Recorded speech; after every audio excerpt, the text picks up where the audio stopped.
हाँ जी दोस्तों, तो नेक्स्ट सेक्शन आता है हमारे पास सेक्शन नंबर 62। 61 हमने देख लिया, 62 जो है वो बात करता है बेसिकली राइट इशू के लिए, मतलब कि further issue of share capital in terms of right issue, या फिर इसको कह सकते हो आप प्रेफरेंशियल अलॉटमेंट, मतलब कि प्रायोरिटी देना। द थिंग इज कि इशू करते वक्त कुछ लोगों को प्रायोरिटी देना, तो उसके बारे में बात करता है सेक्शन नंबर 62। तो 62 बेसिकली क्या कहता है कि कुछ तीन टाइप के लोग आप अभी देखेंगे और कुछ एक्सेप्शनल प्रोविजन भी आएंगे जिनको की प्री इम्प्टिव सब्सक्रिप्शन राइट है। प्री इम्प्टिव का मतलब क्या हुआ कि पहला अधिकार, सब्सक्रिप्शन का पहला अधिकार उनको है। अगर वो रिजेक्ट कर दे, वो ना ले, तो ऑब्वियसली बात है फिर तो उसको बाहर जाके इशू करेंगे, लेकिन पहले इन लोगों से पूछा जाएगा कि सर जी अगर आप लेने को रेडी है तो आप ही ले लो, हमें बाहर इशू करने की आवश्यकता नहीं है। ऑब्वियसली बात है जब हम राइट इशू की बात करते हैं तो राइट इशू के अंदर इन जनरल हमने क्या पढ़ा या क्या सुना हुआ है कि राइट इशू जो है वो किसके लिए होता है, वो होता है एग्जिस्टिंग शेयर होल्डर के लिए। इन जनरल जो आपने पढ़ा है या सुना होगा एक जनरल कि राइट इशू का मतलब जो एग्जिस्टिंग शेयर होल्डर है उनसे पूछ लो, उनको राइट शेयर्स राइट प्राइस के ऊपर शेयर इशू कर दो। Right price again which is a discounted price as compare to market price, not a discount.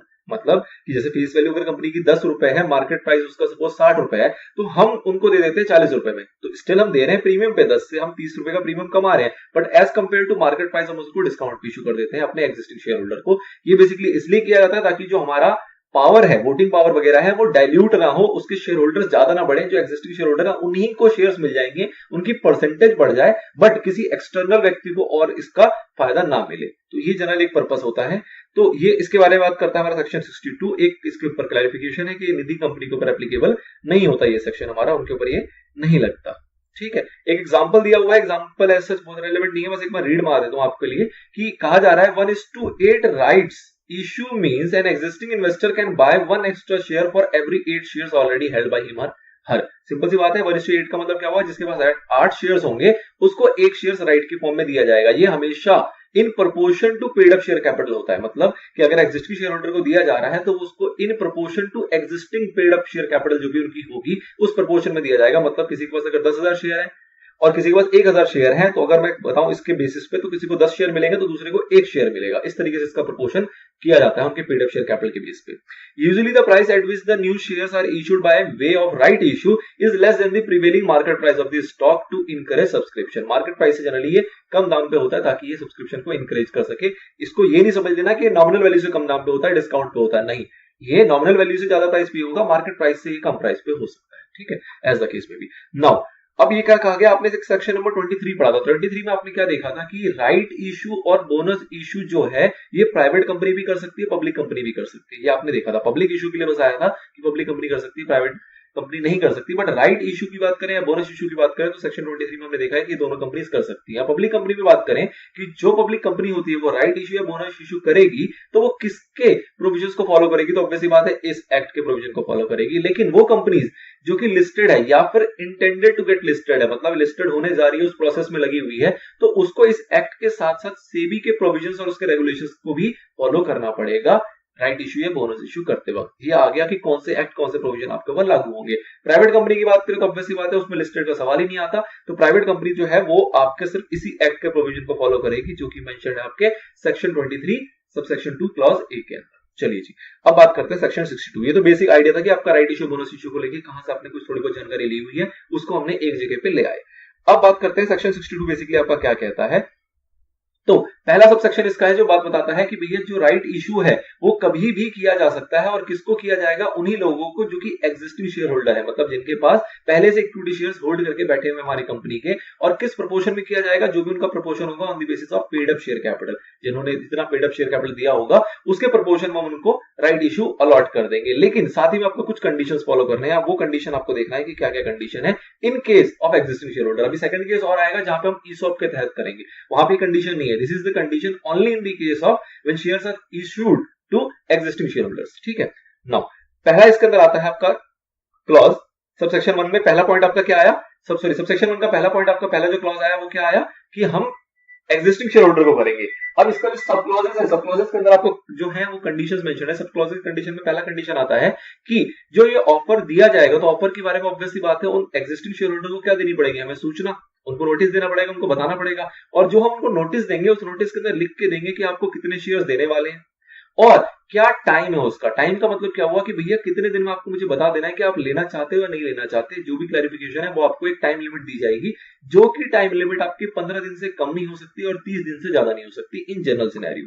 ठीक है, 15 दिन से कम नहीं होगा टाइम लिमिट और 30 दिन से ज्यादा नहीं होगा। आपको जो नोटिस दिया जाएगा उसमें कम से कम आपको 15 दिन की मोहलत मिलेगी, ज्यादा से ज्यादा 30 दिन की मोहलत मिलेगी, मतलब 18 दिन हो सकता है, 22 हो सकता है, 28 हो सकता है, ऐसा केस में भी जो भी कंपनी की चॉइस होगी। एंड अगर वो टाइम लिमिट एक बार एक्सपायर हो गया या आपने एक्सेप्ट नहीं किया तो हम मान लेंगे कि आपने उसको रिजेक्ट कर दिया, वो आपका डिक्लाइन मान लिया जाएगा इन जनरल सिनेरियो, ऑब्वियस सी बात है। नाउ अब बात आती है जो 15 दिन और 30 दिन का सिनेरियो है, क्या ये सभी रिस्पेक्ट में सेम है? तो नहीं, इसके अंदर क्या क्लैरिफिकेशन है कि अगर in case of private company अगर 90% लोग ये चाह लें कि भैया जो टाइम है ना उसको थोड़ा कम कर लेते हैं, जो हमने टाइम रखा है उसके अंदर कुछ चेंजेस कर लें, जो भी टाइम स्पेसिफाइड किया गया हमारे सब क्लॉज 1 के अंदर, सब क्लॉज 1 के अंदर जो भी टाइम स्पेसिफाइड किया गया उसके अंदर अगर हम कुछ चेंजेस कर ले, कुछ को रिड्यूस करना चाहें तो उससे लेसर टाइम भी वो रख सकते हैं in case of private company. लेकिन उसके लिए क्या होना जरूरी है? एटलीस्ट 90% शेयर होल्डर्स या मेंबर्स का कंसेंट होना जरूरी है, मतलब उनकी हाँ होनी चाहिए, तो वो उस केस में उसको कम भी रख सकते हैं।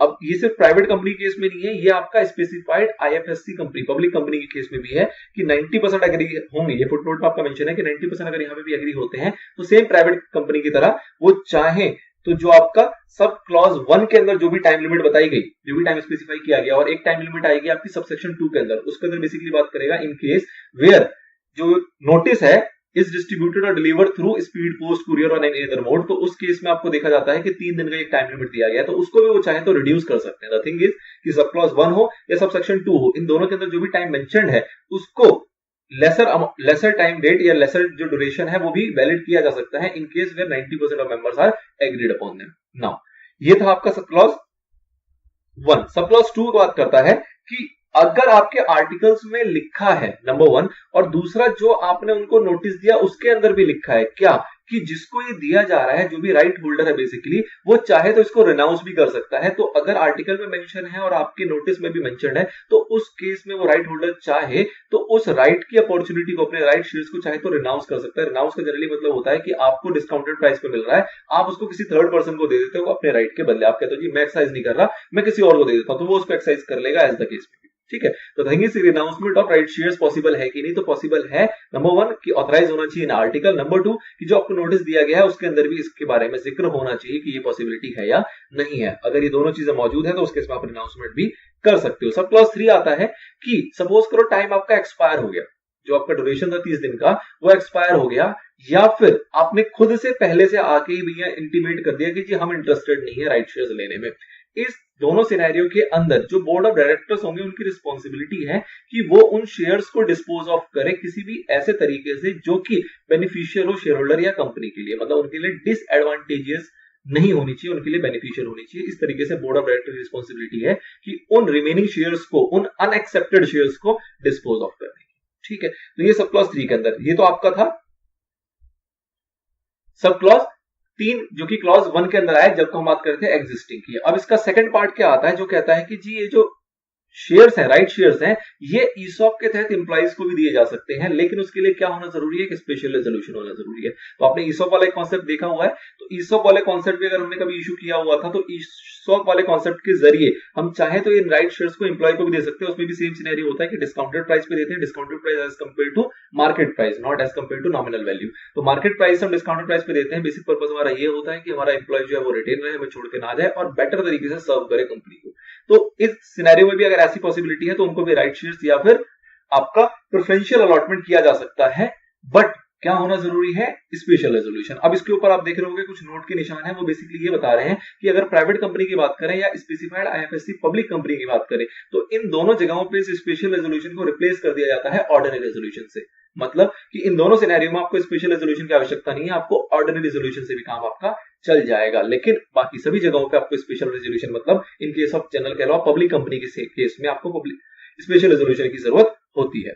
नाउ नेक्स्ट आता है आपका कि क्या किसी और व्यक्ति को किया जा सकता है राइट या प्रेफरेंशियल अलॉटमेंट। नंबर 1 आया एग्जिस्टिंग शेयर होल्डर, नंबर 2 आया ईसॉप। अब क्या इसके अलावा किसी और को किया जा सकता है? इसके अलावा भी किसी को किया जा सकता है अगर ऑथराइज हो अगेन बाय स्पेशल रेजोल्यूशन। मतलब कि अगर उनके मेंबर खुद ही चाहते हैं कि ईसॉप को भी ना दिया जाए, स्पेशल रेजोल्यूशन का मतलब ये है ना कि वो सारे एग्री है, मेजोरिटी जो है उसकी 3/4 जो है वो एग्री है कि हम ना खुद ले रहे ना ईसॉप को दे रहा, किसी और थर्ड को दे दो, जो भी उससे पैसा आ रहा है वो ले लो, कोई दिक्कत नहीं है। तो अगर ये सारे एग्री हो जाए तो ये राइट या प्रेफरेंशियल अलॉटमेंट जो है वो किसी और पर्सन को भी किया जा सकता है in the mode of cash या other than cash as the case में भी, लेकिन जो उस टाइम पे आप जो राइट प्राइस रखोगे उसका वैल्यूएशन होना जरूरी है, उसकी एक वैल्यूएशन रिपोर्ट होनी जरूरी है, जो कि किससे होगी, एक रजिस्टर्ड वैल्यूअर के द्वारा। पहली कंडीशन।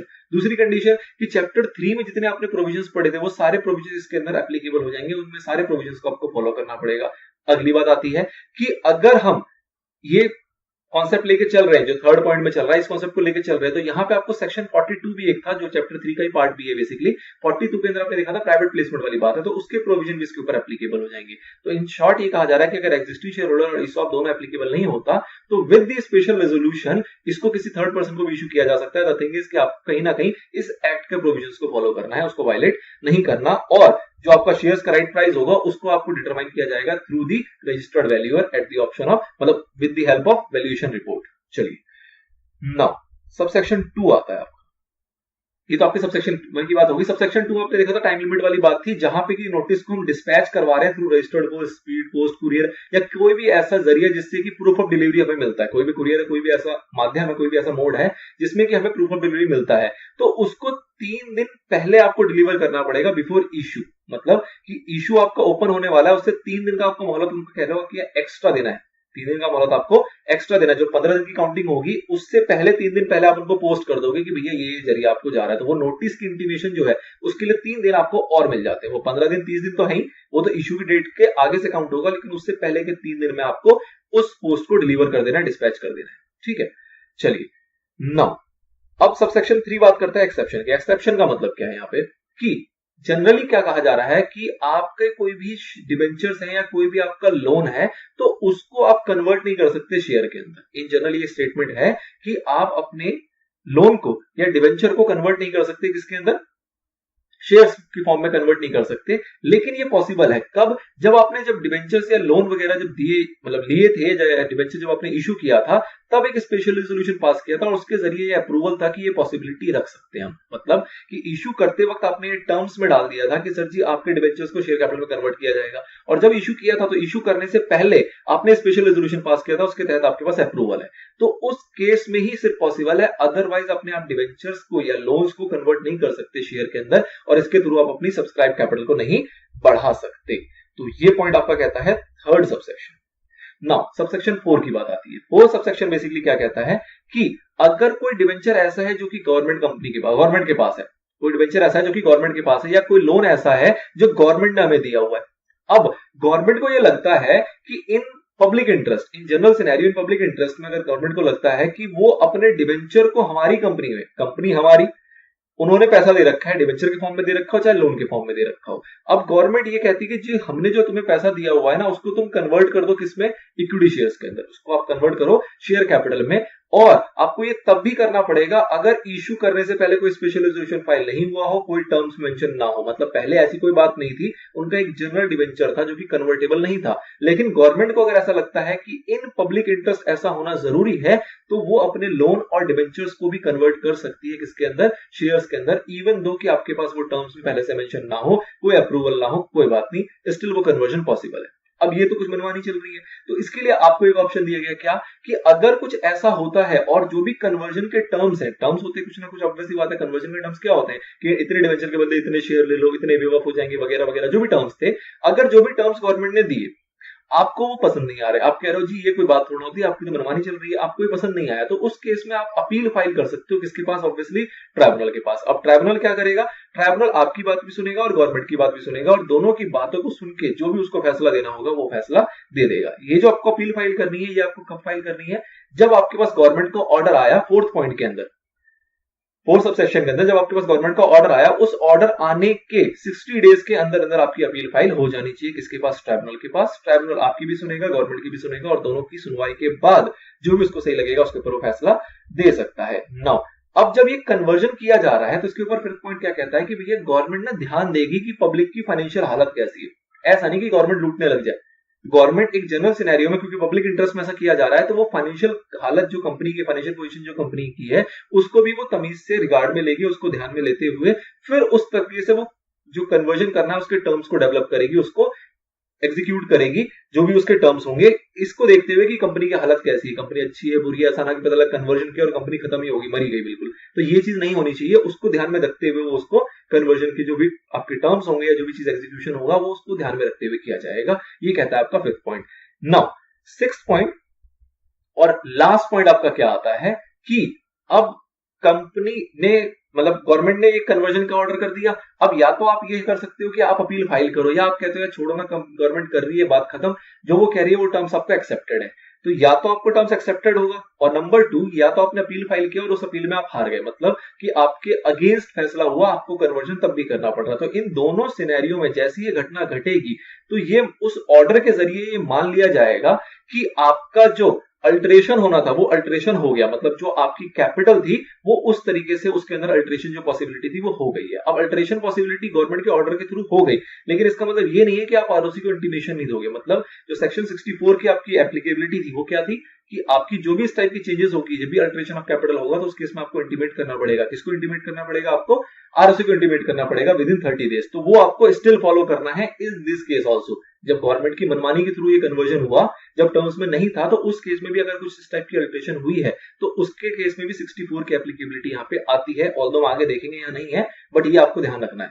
बट उसको एक तरीके से मान लिया जाता है कि जो भी वो ऑर्डर है उस ऑर्डर के तहत ये मान लिया जाएगा कि जो आपकी ऑथराइज शेयर कैपिटल थी, अगर सपोज ऑथराइज कैपिटल नहीं बढ़नी थी, सपोज करिए कि आपकी जो इस कन्वर्जन हुआ, कन्वर्जन से पहले आपकी ऑथराइज कैपिटल थी 20 लाख और जो हमारा एग्जांपल चल रहा था कि इशूड था 19 लाख रुपए। अब इस कन्वर्जन से आपकी ऑथराइज कैपिटल 30 लाख करनी पड़ेगी, तो 30 लाख कर दी जाएगी, उसको 30 लाख बना दिया जाएगा। कितने अमाउंट से बना दिया जाएगा? तो सपोज कीजिए कि आपका लोन या डिवेंचर जो भी है वो सपोज कीजिए 11 लाख का है, 19 लाख आपका पहले था, ऑथराइज आपकी 20 ही है, तो आप तो बोलोगे जी ऑथराइज ही नहीं है हमारी, आप ऑर्डर करो कन्वर्जन का, लेकिन हम तो ऑथराइज ही नहीं, हमने अल्टरेशन की नहीं है। तो वो जो ऑर्डर आएगा उससे ये मान लिया जाएगा कि आपकी ऑथराइज कैपिटल जो है वो 20 लाख से कितनी हो गई?